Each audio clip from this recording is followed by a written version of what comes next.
renseigner.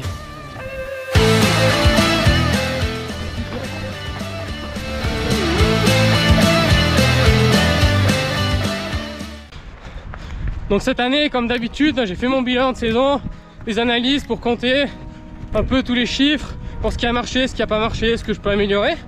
Et j'ai fait une série de posts sur Instagram. Donc je sais pas si vous les avez vus, mais sinon n'hésitez pas à aller me suivre. Je donne pas mal de conseils et d'analyses sur mon compte Instagram. Et je me suis dit que ça pouvait être pas mal de vous partager ça dans une vidéo pour vous montrer comment j'analyse ma saison. Puis aussi, je voulais vous dire que pour lancer 2023, j'allais faire une vidéo où j'allais répondre à vos questions, donc n'hésitez pas à mettre dans les commentaires toutes les questions qui vous viennent. Je vais essayer un peu de répondre à des questions dans tous les domaines, donc mettez tout ce qui vous passe par la tête. Et puis aussi, avant de faire mon bilan 2022, je voulais vous remercier de votre soutien. C'est vraiment un peu grâce à tous vos commentaires et tous vos likes que je trouve la motivation de faire des vidéos et de continuer de partager un peu mon aventure. Donc continuez comme ça, petit pouce bleu, ça fait trop plaisir. Allez, maintenant on va aller se mettre au calme, puis on va analyser tout ça. À tout de suite. Allez, on va pouvoir se poser un coup pour analyser ma saison 2022. Ceux qui ne sont pas encore abonnés, déjà de 1, je vous invite à le faire. Et puis de 2, on va faire un petit récap rapide pour que vous ayez quand même une vision globale de ce qui s'est passé pour moi cette année avant de rentrer dans les analyses. Donc cette année, ça devait être l'année de la confirmation. J'avais signé chez le nouvel équipementier chez Brooks après une belle saison 2021.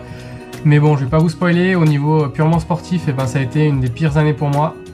En janvier, ça a commencé par une annulation d'une opération que je devais subir au pied pour me débarrasser d'une douleur nerveuse que j'avais depuis des années. Elle a été décalée à mars. Donc en fait, sous l'impulsion de mon équipementier Brooks, je suis allé courir à la Transgran Canaria, car c'était un rassemblement de l'équipe. Donc on a profité avec mon coach Nico Martin pour aller 3 semaines sur place. Et puis après, j'ai fait quand même une bonne course là-bas. Et donc ça, c'était au final ma meilleure course de la saison. Et après, je me suis fait opérer comme prévu. Donc ça a été un peu le grain de sable qui s'est mis dans l'engrenage et qui a fait dérailler la machine. À partir de là, ça a été un peu compliqué. Donc j'ai eu pas mal de rechutes, j'ai fait une fracture de fatigue, beaucoup de petites blessures qui sont enchaînées les unes après les autres. Donc cette saison a été très compliquée. J'avais fait une césure au niveau des études de février à septembre pour pouvoir me concentrer sur le trail. Donc je me suis concentré sur le trail, mais pas forcément que sur l'entraînement. J'ai fait d'autres choses, on va voir à côté. Et donc depuis septembre, je suis en stage de fin d'études chez EDF au Bourget-du-Lac vers Chambéry. Et puis je m'entraîne pas si mal, malgré quelques petits pépins, la forme commence à bien revenir comme on va le voir. Et donc je jongle entre un temps plein d'ingénieur et l'entraînement. Et puis un peu de contenu pour vous satisfaire. Donc voilà, maintenant je pense que vous avez un peu une idée un peu plus globale de ce qui s'est passé sur cette saison 2022. On va pouvoir entrer dans les analyses. Donc le premier bilan que j'ai envie de vous présenter, c'est pas les heures, c'est pas le dénivelé, c'est pas les kilomètres, c'est pas les résultats de mes courses, mais c'est quelque chose qui me tient vraiment à cœur, c'est mon bilan carbone sur l'année 2022. Donc c'est quelque chose que je pense que chacun devrait faire à la fin de l'année pour se rendre compte de son impact sur le changement climatique. Cette vidéo, elle se veut pas moralisatrice et je sais que dans un petit passage comme ça, on va pas pouvoir creuser les problématiques de fond, mais c'est quand même un sujet qui me tient à cœur. Et si en présentant mon bilan carbone, je peux vous inciter à réfléchir sur le vôtre et puis commencer un peu à éveiller les consciences, pour moi c'est tout gagné. Je pense que l'action, ça commence toujours par la compréhension et la pédagogie. Donc je vais essayer un peu de faire ma part du boulot en vous présentant mon bilan carbone, en étant transparent avec vous. Et j'espère que c'est quand même un sujet qui vous intéresse, donc on pourra peut-être en reparler dans d'autres vidéos. Donc sans plus attendre, mon bilan carbone qui s'affiche ici. Donc qu'est-ce qu'on voit dans ce bilan carbone? Donc j'arrive à un total de 6,1 tonnes. Donc on va aller un peu dans le détail et puis je vais vous parler des points qui me semblent le plus intéressants à regarder. Et les gros points noirs, donc déjà l'avion, donc j'arrive à 700 kg avec l'aller-retour aux Canaries.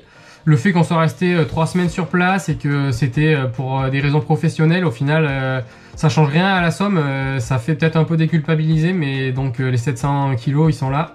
Et puis la voiture, 1,4 tonnes, donc malgré le fait d'avoir fait du covoiturage, d'avoir essayé d'augmenter le train, et le bilan il est là, je roule trop, donc ça c'est quelque chose qu'il faudrait que j'essaye de diminuer. Donc les transports, 2,1 tonnes.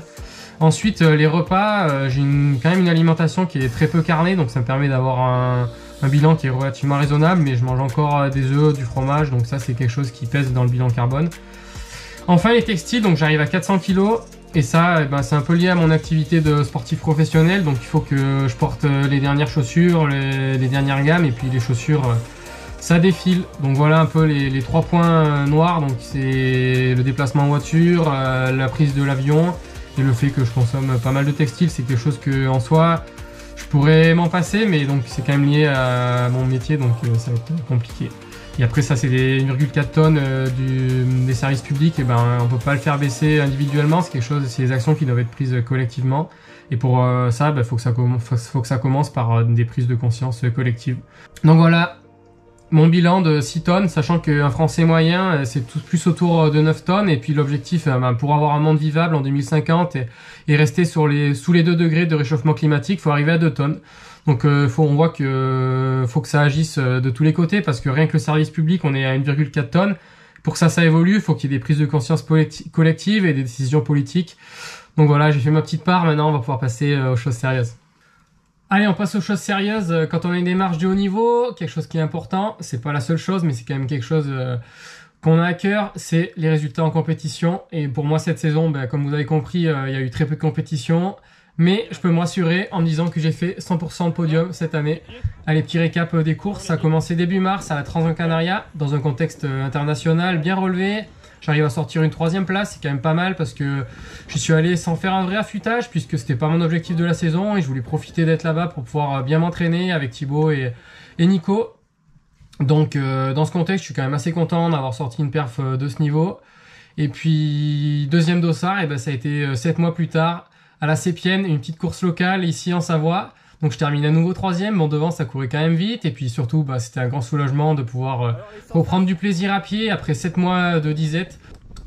Et puis enfin la 3e course de l'année, ça a été début décembre sur le KV d'Annecy, sur un format qui est pas trop à mon avantage habituellement. Mais là je me suis surpris à passer sous le record de l'épreuve et à terminer 2e derrière l'ancien champion de France de la discipline, donc je pense avoir franchi un petit cap au niveau physio, on verra ça après.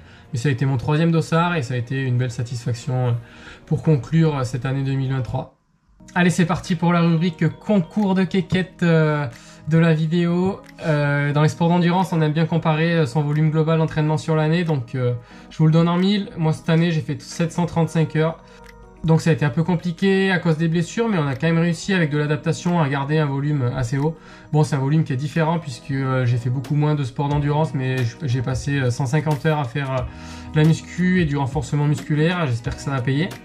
Donc on va pouvoir aller rentrer un peu dans les détails grâce à Nolio qui propose des outils de comparaison, et on va comparer à 2021 qui a été ma meilleure saison et ma plus grosse année en termes d'entraînement aussi jusqu'à maintenant.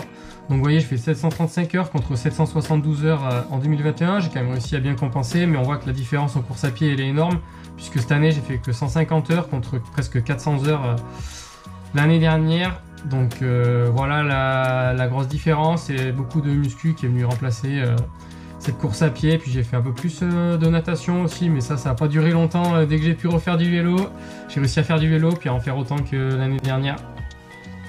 Donc on voit au final que ça fait quand même plus de 2 heures par jour en moyenne sur l'année, malgré les pauses. Donc c'est quand même pas si mal. Et puis 2 choses qu'il faut garder en tête. En premier, c'est que ça c'est les heures actives d'entraînement.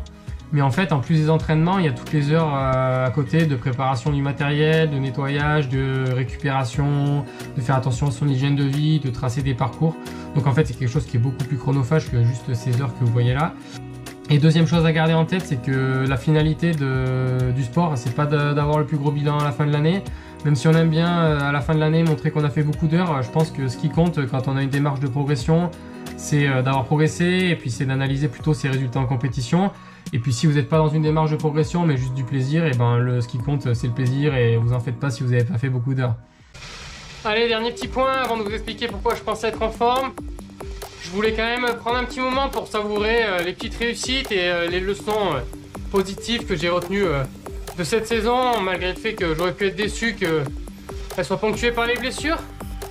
Avec cette césure, j'ai quand même pu prendre le temps de créer du contenu pour mes réseaux sociaux et de bien les gérer. Et donc il y a eu des belles croissances à la clé, ça fait plaisir. Maintenant sur Instagram, on est 2 fois plus nombreux que début 2022. Et sur YouTube, je pense qu'on a fait une croissance de 200 ou 300%, donc merci la Startup Nation. Pour vous, c'est peut-être pas grand chose, mais pour moi ça fait trop plaisir de lire vos commentaires et de me sentir soutenu. Et surtout, ça va pouvoir peut-être me permettre d'envisager de vivre de mon sport. Donc merci à tous pour vos pouces bleus, vos abonnements et le fait de me suivre, c'est trop cool. Et deuxième opportunité que j'ai eue avec cette saison compliquée, c'est que j'ai pu m'entourer de nouvelles personnes dans mon staff. Donc il y a eu Sébastien Diffenbrom, le nutritionniste, avec qui j'ai commencé à travailler cet été. Et on a fait un bon petit rééquilibrage. On a fait une vidéo avec lui récemment, donc n'hésitez pas à aller jeter un petit coup d'œil. Et puis il y a aussi Cap Prévention avec Théo, qui est maintenant mon kiné qui me suit, et qui est aussi mon préparateur physique. Donc grâce à cette année compliquée, j'ai rencontré ces personnes-là, et je pense que ça va être du positif pour la suite. Et enfin, je pense que j'ai beaucoup appris dans la gestion des blessures, que ce soit au niveau mental pour apprendre à surmonter ses échecs, à continuer d'aller de l'avant, mais aussi sur des points plus techniques. J'ai vraiment appris à mieux quantifier ma charge d'entraînement, à analyser. Donc ça, c'est quand même du positif que je tire de cette saison. Allez, on peut passer au meilleur pour la fin. Pourquoi je pense être en forme? D'abord, j'ai des bonnes sensations, je me sens puissant. Et ça a été confirmé par l'analyse des données à l'entraînement. Pour des FC plus basses, je monte à des vitesses plus élevées et puis aussi je cours plus vite à plat. Donc ça, c'est un premier indice. Et ça a été confirmé en novembre par un test d'effort que j'ai fait avec mesure cardiaque et puis mesure d'échange gazeux. Et donc la VO2 max par kilo qui a été déterminée pendant ce test, elle était plus élevée que tout ce que j'avais fait jusqu'à maintenant. Et ça malgré un poids un tout petit peu plus élevé, donc ça montre bien que la santé avant le pourcentage de masse grasse et avant le poids. Et donc la santé amène à la performance, ça l'a bien montré. Et puis la dernière chose, ça a été le KV d'Annecy où je fais une super course un peu inattendue. Donc je pense qu'en boss j'ai vraiment passé un petit cap. Maintenant il va falloir arriver à transformer ça sur des efforts plus longs. Quelques pistes d'amélioration pour expliquer un peu ce petit cap que j'ai passé en cette fin d'année 2022 je pense. Tout d'abord c'est le travail depuis plusieurs années, le travail assidu, bien encadré par Nicolas Martin avec beaucoup de travail, beaucoup d'intensité pour essayer d'aller un peu gratter ces petits points de VO2 max qui me manquaient. Le travail des dernières années couplé à une coupure un peu forcée au début d'été qui a permis de vraiment se régénérer en profondeur. Après cette coupure, à la reprise, j'ai atteint des fréquences cardiaques maximum que j'avais pas atteint depuis plusieurs années. Donc je pense que je suis vraiment revenu avec une fraîcheur physique profonde et aussi nerveuse. Donc ça permet vraiment d'aller chercher encore plus loin dans l'effort et d'atteindre des niveaux encore plus élevés.